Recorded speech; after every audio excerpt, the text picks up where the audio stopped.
Welcome to the Life of Styn, and I'm actually super excited to do this episode. I just finished writing out the manuscript, and I kind of really like how it turned out.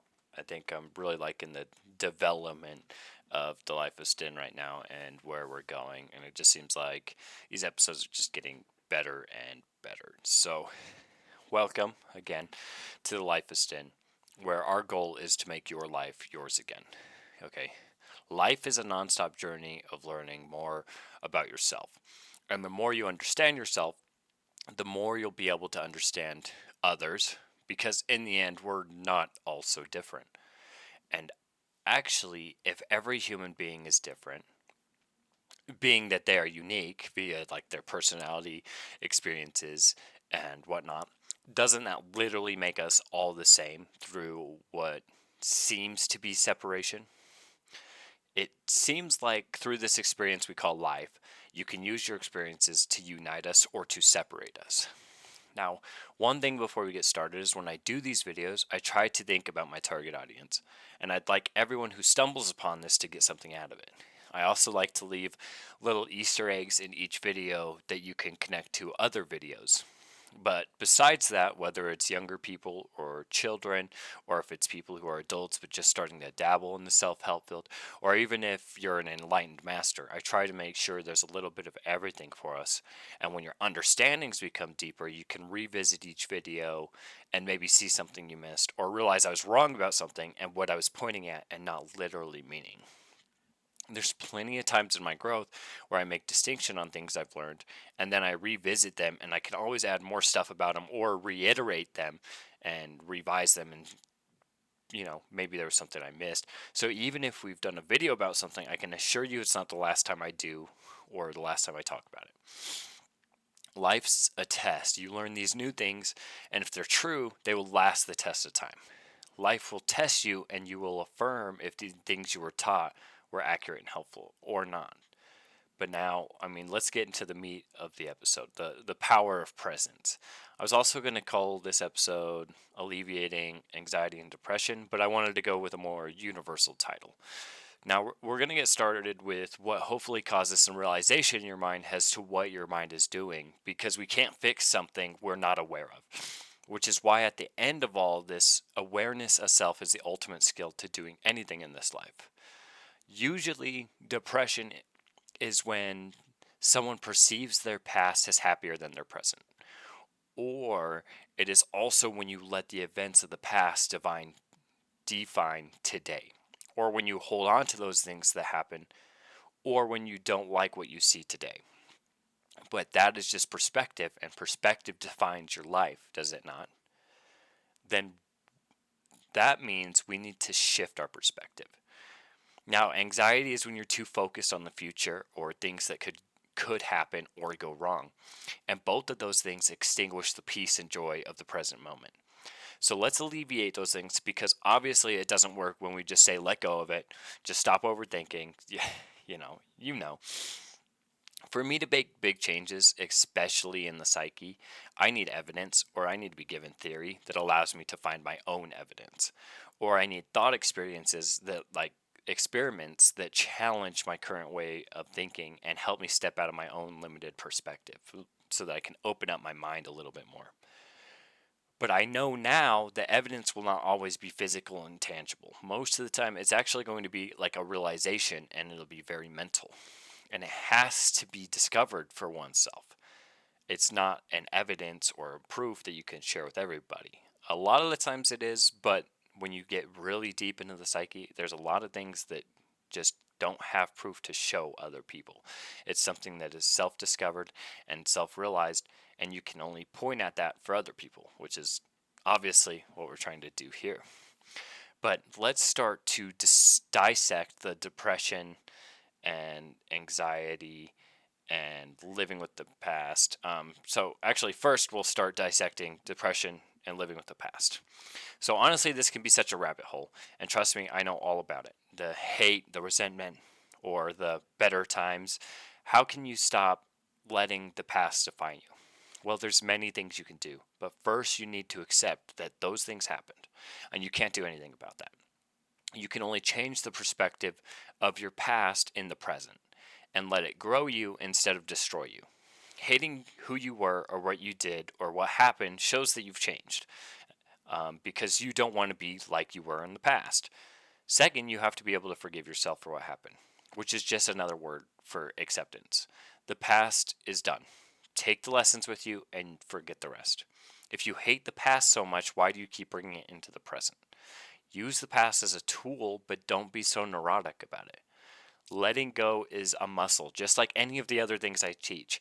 They are muscles that have to be worked out and trained, whether it's meditation, open mindedness, awareness. All these things are muscles that they're going to be weak and most of the time atrophied at first, especially things like focus and concentration, because in this society, a lot of those things are suppressed. So, letting go is something you have to practice. Small stuff at first. And this could be a whole topic on its own, and it very well could be in the future. But how can we ultimately end this depression? Well, through presence. But before I dive into presence and why it's the answer to peace and joy, let's dive into anxiety. Okay, anxiety is usually fear of what could happen. Now, all of these negative emotions like fear, guilt, shame, anger, sadness are telltales of lower vibrational states of mind. And just like polarity, everything is just 2 degrees of the same thing. So we can make the shift necessary to flip those things and get the obverse of those emotions, like fulfillment, self-worth, love, joy, peace, acceptance. Anxiety is when you don't know what is going to happen. So you overanalyze, you worry, you overthink. And the mind is a useful tool to think with, but when you think too much, its usefulness declines and actually becomes a self-destructive tool. How can we alleviate this? Well, it's simple, presence. But first we need to realize that both the past and future are not real right now, currently, in your direct experience.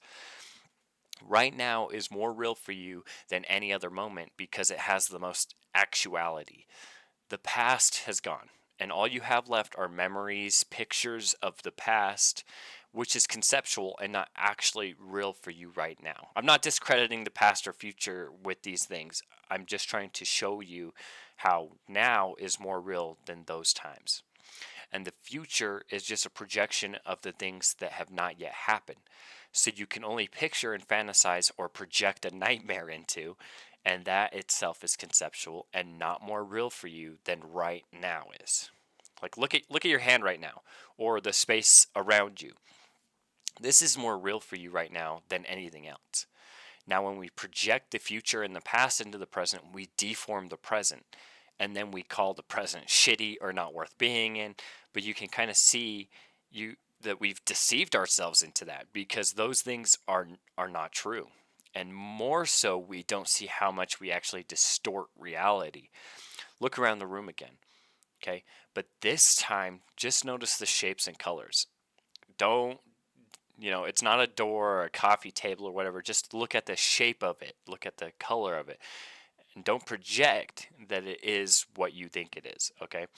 And you notice those shapes and colors and that you don't really see 3D.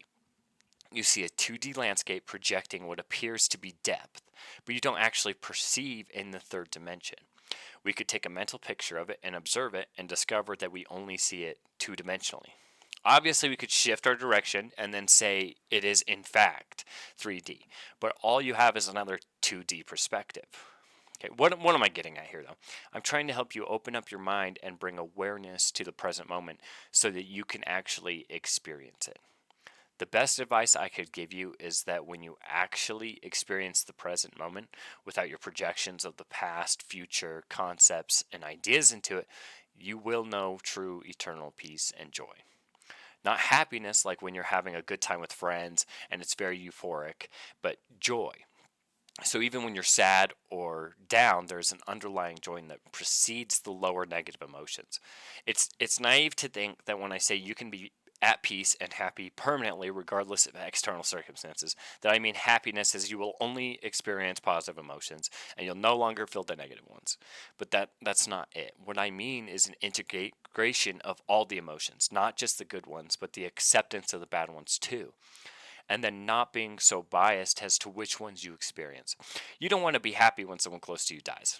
So it's not about removing the negative emotions and only being left with the good ones. It's seeing that the bad ones are just as good as the good ones and are the reason we feel anything at all. Now, the power of presence and staying in the moment doesn't mean not expecting a tomorrow. Just because tomorrow hasn't happened yet and isn't real doesn't mean there won't be a tomorrow. Obviously, don't take that for granted.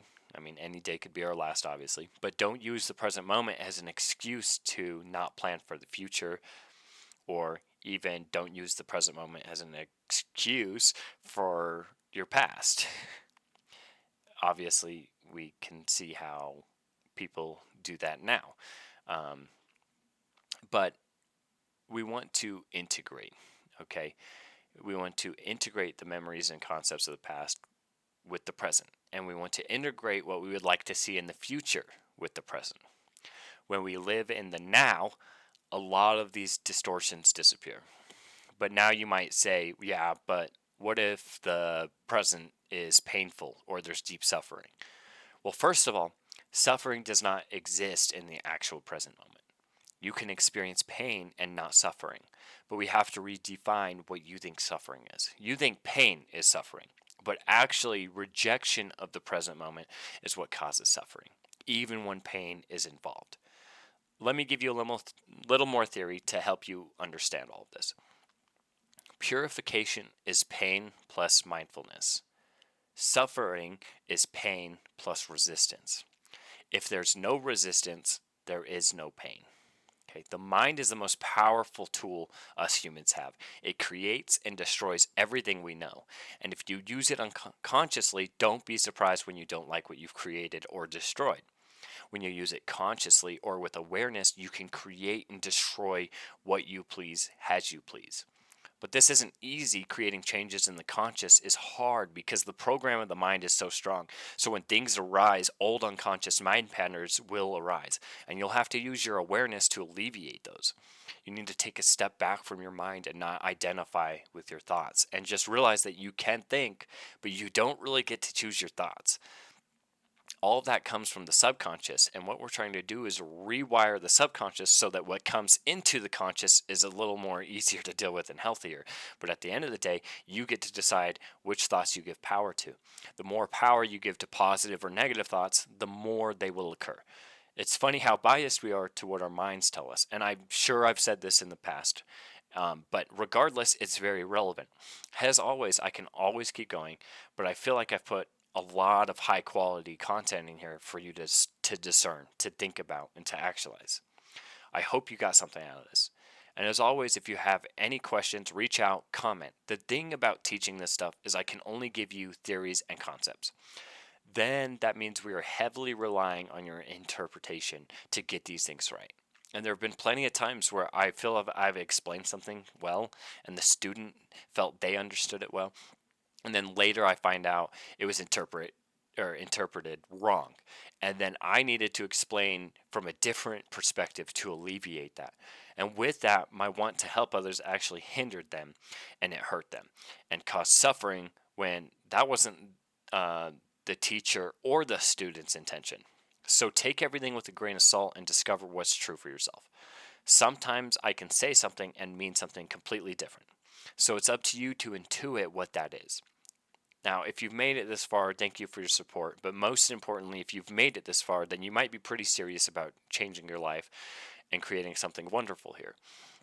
And if that's the case, well, congratulations, because the biggest step to anything is the first step. Now, if you have faith and you devote yourself to improving yourself or whatever it may be, it is inevitable. But remember here at the Life of Styn, beliefs amount for nothing. Assumptions on what reality is before we start our experiments, they amount for nothing. An open mind can create new perspectives. And if your perspective currently involves anxiety, depression, resentment of life, whatever it may be, then you have nothing to lose on joining us in this journey towards making your life yours again. Have the day you were meant to have.